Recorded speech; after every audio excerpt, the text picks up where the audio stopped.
Baik, Assalamualaikum warahmatullahi wabarakatuh. Apa kabar Bapak dan Ibu, guru, peserta training of trainer yang berbahagia? Hari ini saya kembali menjumpai kembali kita bersama dalam satu materi yang berbeda dari sebelumnya.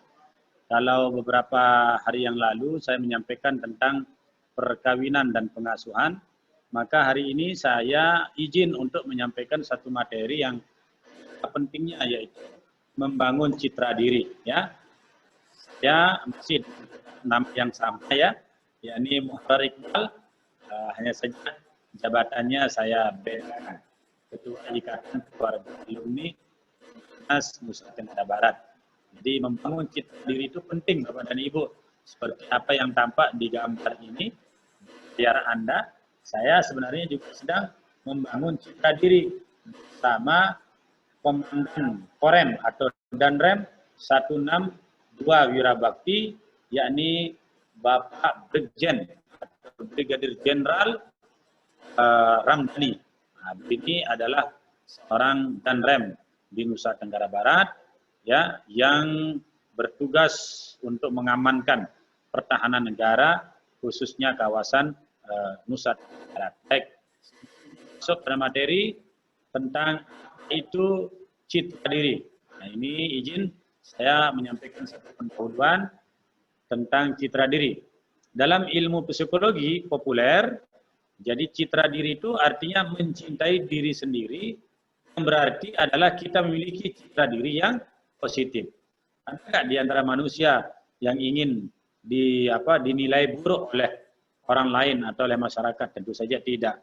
Maka kita harus menghadirkan citra diri yang baik. Selanjutnya, kita harus memahami dulu apa itu citra diri. Bapak dan Ibu, perlu ini disampaikan kepada peserta didik dan anak-anak kita di sekolah, bahkan juga ini untuk kita di rumah. Artinya adalah citra diri itu penting. Citra diri itu sangat berpengaruh kepada diri seseorang. Jadi citra diri itu adalah atau tindakan yang dilakukan oleh seseorang untuk memberikan nilai positif terhadap dirinya, persepsi yang diperoleh dari orang lain. Nah, ini namanya citra diri Bapak dan Ibu. Jadi kita memoles diri kita agar tetap kelihatan cantik, gagah, ganteng. Sama seperti Bapak dan Ibu guru masuk ke kelas dengan begincu, dengan pakai bedak, sifat alis, itu untuk menghadirkan citra diri yang baik di hadapan anak-anak. Bayangkan kalau Bapak dan Ibu tidak tampil cantik, anak-anak pada belingsatan untuk belajar. Malah banyak yang izin, Bu izin ke belakang, Pak izin ke belakang, padahal dia sedang tidak enak melihat kita. Maka kita perlu menghadirkan citra diri yang baik. Baik, selanjutnya, apakah ini termasuk citra diri? Nah, saya sedang bersama Kapolda Nusa Tenggara Barat, Brigjen Firly, sekarang jadi Ketua KPK beliau Beliau sedang memberikan saya penghargaan sebagai pemuda pelopor, pemuda teladan tingkat Provinsi Nusa Tenggara Barat.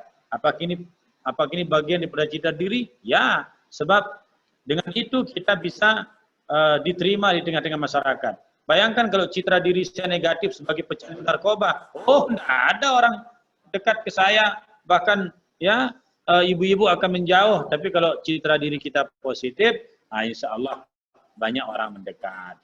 Orang yang tidak ingin menjadi ingin. Sama seperti kita anak-anak didik, Bapak dan Ibu. Dia harus menghadirkan citra diri yang baik. Citra diri yang baik itulah yang kita akan kenang dan kita kenal. Selama ini kan kalau di dalam kelas dari dulu sampai sekarang ada dua anak yang terkenal di sekolah itu, yang pinter atau yang nakal, itu saja kalau di sekolah. Baik, selanjutnya, bagaimana citra diri itu? Nah, ini dia. Citra diri seringkali menghadapi dua hal, yakni positif dan negatif.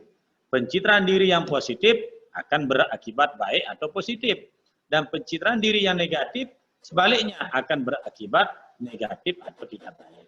Karena pencitraan diri yang negatif akan mengakibatkan kita berperilaku yang menyimpang dari yang diharapkan atau dari norma umum yang berlaku dalam masyarakat. Nah, itu dia.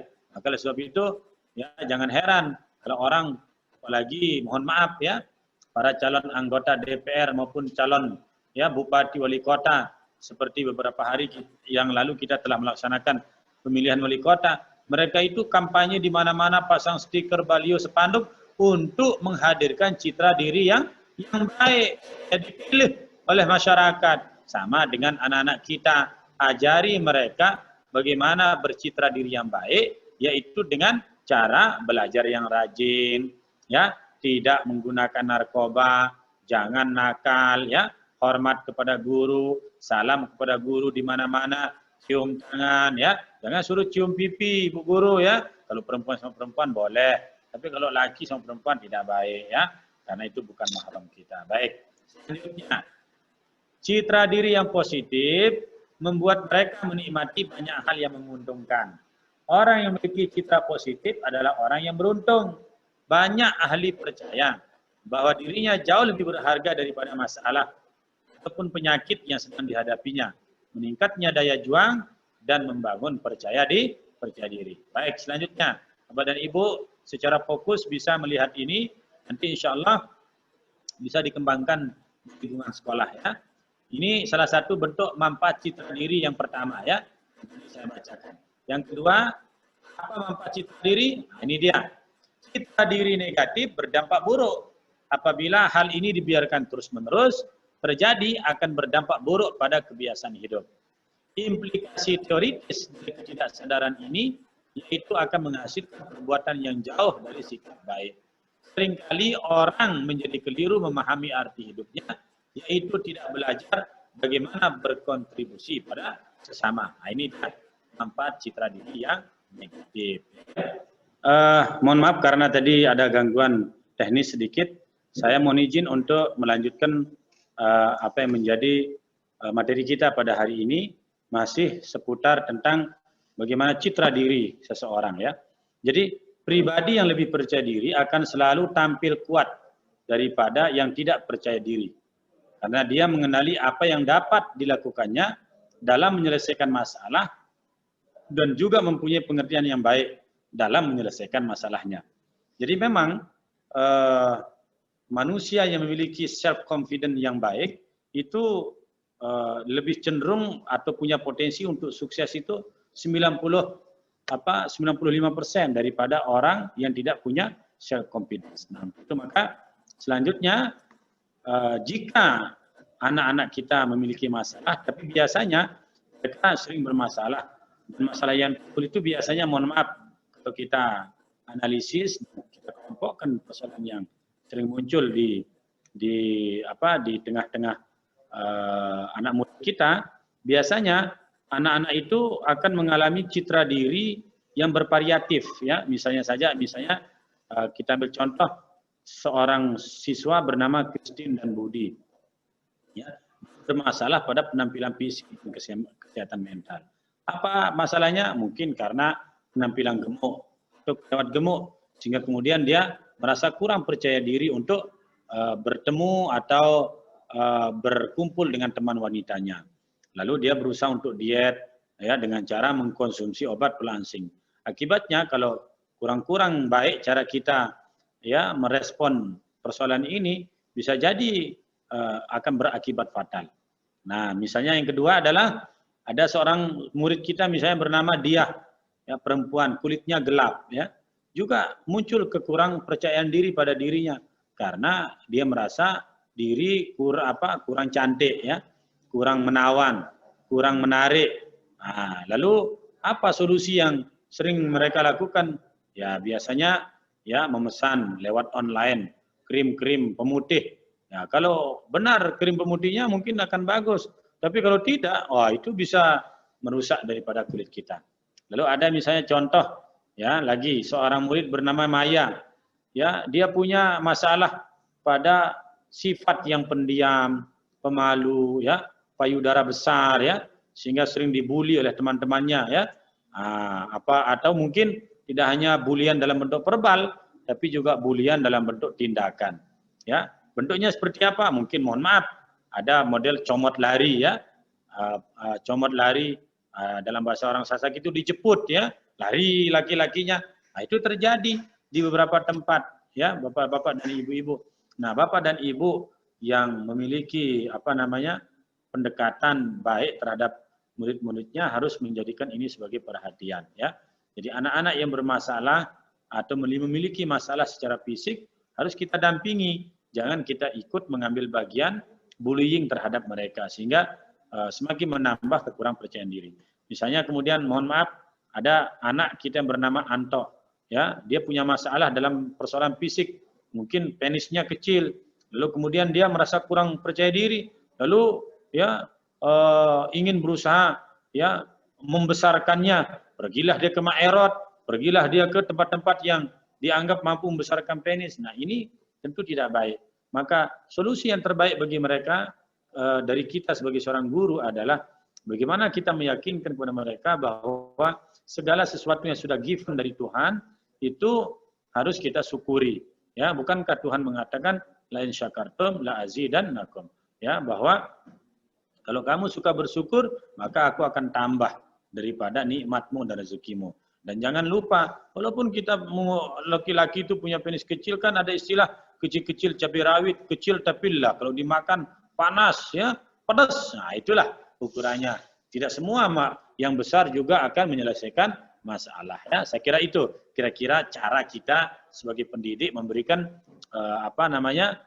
kekuatan mental ya, memberikan jiwa besar kepada anak murid kita yang mengalami masalah seperti ini. Kemudian Bapak dan Ibu, kita lihat ya beberapa faktor penyebab kurangnya percaya diri ya. Mungkin bisa nanti kita kita telaah, kita inventarisir kalau nanti Bapak dan Ibu berhadapan dengan murid-murid ya, apa sih ya yang menyebabkan anak itu mungkin jarang masuk sekolah. Nah, ini perlu ada konseling. Ya, kalau itu berasal dari kekurang percayaan dirinya, maka kita perlu konseling, perlu melibatkan guru bimbingan konseling atau guru BK. Nah, misalnya ada faktor satu ya, faktor lingkungan. Jadi anak-anak bisa karena faktor lingkungan dia tidak percaya diri ya. Nah, lingkungan yang narkoba, kemudian dia coba bergaul dengan orang yang baik, dia akan dibully. Kemudian ada juga media, ya ini juga bisa menyebabkan salah satu faktor penyebab kurangnya percaya diri. Jadi media yang tidak baik juga akan menghasilkan stigma yang tidak baik. Kemudian perasaan, ya, lalu ada kenyamanan, kemudian ada tekanan dan rasa cemas, kemudian ada status sosial yang disandang, baik oleh orang tua si anak maupun anak itu sendiri. Mungkin mohon maaf anak tersebut ya terungkap sebagai anak yang lahir dari orang tua yang tidak menikah misalnya ya, nah, itu bisa juga menyebabkan anak itu menjadi tumbuh kekurang percaya dirinya ya. Kemudian ada juga faktor berikutnya ini budaya kontes kecantikan ya. Budaya kontes kecantikan itu juga bisa memberikan pengaruh terhadap kekurang percayaan diri terutama anak-anak perempuan ya. Bagaimana dia tidak ikut kontes cantik, yang ikut kontes yang cantik-cantik. Kalau kita yang mohon maaf standar sederhana ya tidak bisa ikut kontes kecantikan kecuali kita pindah ke Afrika ya. Kecuali anak kita pindahkan lagi ke Ghana, mungkin dia bisa jadi pemenang karena orang-orang di situ lebih gelap daripada dirinya. Nah, ini dia ya yang perlu kita jadikan sebagai acuan. Nah, kemudian apalagi apa faktor penyebab kurangnya percaya diri? Adanya ancaman ya. Ancaman itu bisa datang dari mana saja, baik secara internal dari dirinya maupun secara eksternal. Baik, selanjutnya ini tentu saya berharap esok Bapak dan Ibu akan melaksanakan diskusi kelompok tentang apa saja sih hambatan di dalam membangun citra diri. Nanti mungkin kita akan bagi menjadi 3 kelompok ya. Nah, jadi tadi ada kelompok 1, ada kelompok 2, ada kelompok 3. Nanti kelompok 2 itu akan berbicara tentang bagaimana guru membangun hubungan dengan murid. Dan kelompok 3 ini mohon maaf, nah ini yang saya kemarin belum sempat ya perbaiki. Jadi bagaimana hambatan dalam membangun citra diri. Bagaimana mengatasi hambatan dalam membangun citra diri, hambatannya. Jadi kalau di sini juga ada ya apa saja hambatan dalam membangun citra diri apa saja. Kalau ini bagaimana mengatasi.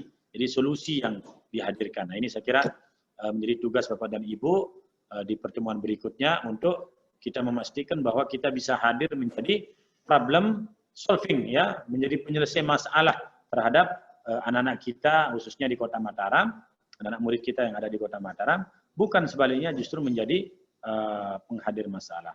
Baik, selanjutnya kita lihat penyebab citra diri pada anak laki-laki. Nah, ini ya, Bapak dan Ibu bisa melihat bahwa anak laki-laki merasa tertekan untuk menjadi kuat secara fisik atau bertubuh atletis untuk dilihat sebagai maskulin.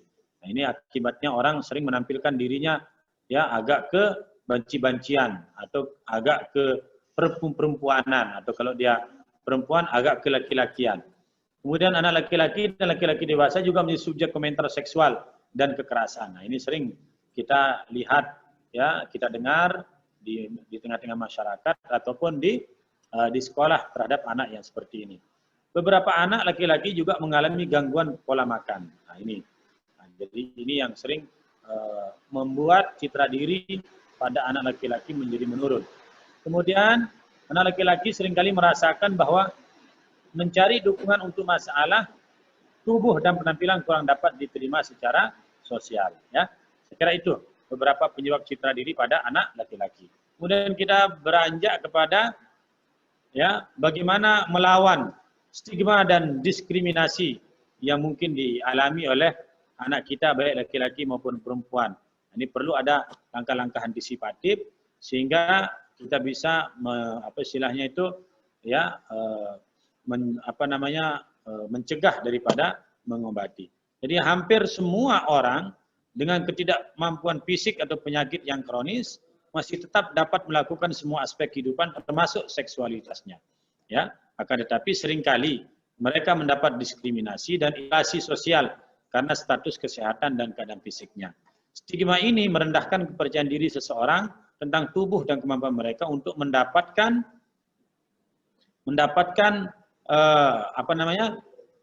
kemampuan mereka mendapatkan kehidupan sosial termasuk seksual yang utuh. Nah, ini saya kira seseorang sekali lagi kembali pada persoalan self confidence yang harus dia miliki. Dan disinilah peran kita sebagai seorang guru untuk terus memberikan motivasi. Kita harus mampu menjadi seorang motivator yang baik kepada anak didik kita, bahkan juga kepada diri kita sendiri, termasuk anak-anak kita di rumah. Jangan kita hadir menjadi orang yang senantiasa melakukan pressure, tapi hadirlah menjadi orang yang senantiasa menghadirkan motivasi. Walaupun anak didik kita itu ya tidak ada tangannya satu misalnya, atau anak didik kita itu mohon maaf lahir dari orang yang paling miskin semiskin-miskinnya di tempatnya, tapi kalau guru itu mampu menghadirkan motivasi yang baik, justru akan menghadirkan prestasi yang baik. Kemudian selanjutnya ya mohon izin saya ingin membuktikan bahwa betapa kekurangan yang dimiliki oleh seseorang tidak menjadikan dirinya menjadi orang terhina. Justru banyak orang yang lahir dari kekurangan menjadi orang yang penuh dengan kelebihan. Tapi sebaliknya, banyak orang kelebihannya secara fisik, tapi tidak menghadirkan kehebatan di dalam dirinya. Jadi diskriminasi dan stigma berdampak pada kemampuan seseorang untuk mendapatkan tempat tinggal, pekerjaan, dan akses ke ruang publik. Nah, maka oleh sebab itu kita harus stop diskriminasi. Kita harus hentikan, karena pada prinsipnya kita manusia dilahirkan dengan satu konsep hak asasi manusia yang sama yang kita bawa sejak kita lahir. Jadi setiap orang punya hak yang sama untuk hidup dan bersosial di tengah-tengah masyarakat. Dan ini salah satu contoh ya video saya tampilkan, cuma tampaknya dia tidak bisa terputar, mungkin nanti di lain kesempatan. Kemudian dan Ibu, kita lihat ya bagaimana sikap guru kepada murid yang memiliki self confidence atau citra diri yang kurang. Nah, maka tentu sebagai guru kita harus mampu ya bersikap satu, tidak berpura-pura ya. Jangan sampai kita menjadi guru yang penuh dengan kepura-puraan. Kita pura-pura mencintai dia, kita pura-pura menyayangi dia, kita pura-pura perhatian kepada dia. Hadirlah kita sebagai guru yang tulus dan ikhlas. Apapun suasana, rupa murid kita, dia adalah murid kita. Jadikan murid kita itu seakan-akan anak kita. Bagaimana bapak dan ibu menyayangi anak, begitulah bapak dan ibu menyayangi murid yang ada di sekolah. Kemudian seorang guru harus belajar bagaimana menerima apa adanya, ya, termasuk ajarkan kepada murid untuk bagaimana dia menerima apa adanya akan dirinya. Jangan banyak berkeluh kesah dan lebih banyak kita ajak dia bersyukur kepada Tuhan, kepada Allah Subhanahu wa taala. Kemudian bagaimana kita hadirkan penuh pengertian, ya, dan tentu yang paling pokok adalah kekuatan utama seseorang ada pada kejujuran. Mungkin kita lemah pada aspek fisik, mungkin kita lemah pada aspek yang lain. Tapi kalau orang kuat pada aspek kejujuran ini, maka itulah nilai lebihnya dan dia akan banyak dicintai oleh orang. Bukankah dalam waktu atau dalam zaman seperti saat sekarang ini orang jujur itu langka, ya? Apalagi kalau ya orang jujur itu bekerja di sebuah perusahaan yang kaya, yang besar, ya tentu mereka tidak mencari orang sekedar sempurna fisiknya, tapi dia akan mencari orang yang jujur, yang bisa mengamankan asetnya, bisa mengamankan pendapatannya dan seterusnya. Baik, selanjutnya kita harus mampu bersikap komunikatif, ya. Artinya bangun komunikasi, ya. Jangan biarkan anak murid kita itu ya lemah dari sisi komunikasi, lalu menjadi orang yang pendiam, lalu menjadi orang yang prigid. Arti prigid itu adalah dia menjadi pemalu yang sangat bersangatan sehingga tidak mau bersosialisasi, tidak mau berkomunikasi dengan orang lain. Nah, kemudian selanjutnya Bapak dan Ibu guru harus menghadirkan sikap empati dan juga mengajarkan bagaimana menghadirkan budaya empati antara satu murid dengan murid lainnya. Jadi jangan kita ya menjadikan mereka sebagai anak yang mohon maaf ya yang tidak memiliki welas asih, pengertian ya dan seterusnya. Kemudian ajak mereka membangun dan membina keakraban ya. Keakraban ini penting supaya muncul self confidence-nya ya. Dan yang paling pokok adalah bagaimana kita bersikap terbuka. Bagaimana kita ajarkan mereka untuk bersikap terbuka, harus jujur, harus apa adanya. Dan alhamdulillah hal-hal seperti ini ya kita sering temukan dan dapatkan ya. Dan kita biasanya sangat bangga, senang pada anak yang bersikap terbuka dan jujur untuk tujuan-tujuan tersebut. Baik, selanjutnya apa yang harus ya kita berikan kepada anak kalau mereka mengalami seperti itu? Maka kita harus memberikan motivasi. Nah, motivasi itu penting ya kepada anak-anak kita sehingga dia menjadi orang yang sukses di masa yang akan datang. Baik, apa bentuk motivasinya? Nah, ini beberapa tips motivasi. Jadi selalu memberikan respon positif, berikan motivasi dan bimbingan bila perlu. Selanjutnya, perlakukan murid secara adil dengan rasa hormat dan jujur.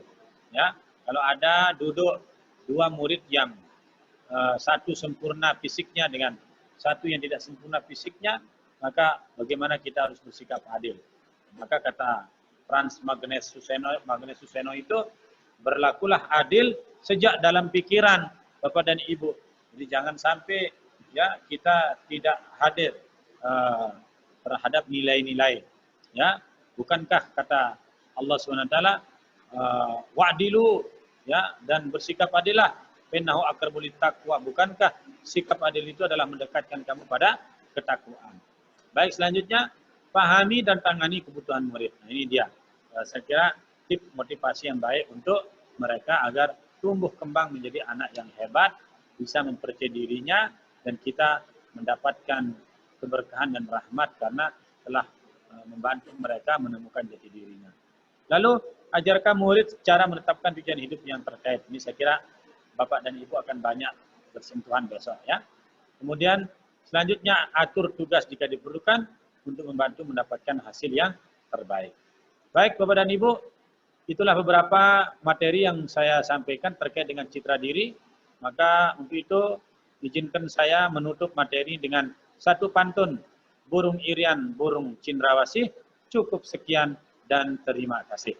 Assalamualaikum warahmatullahi wabarakatuh.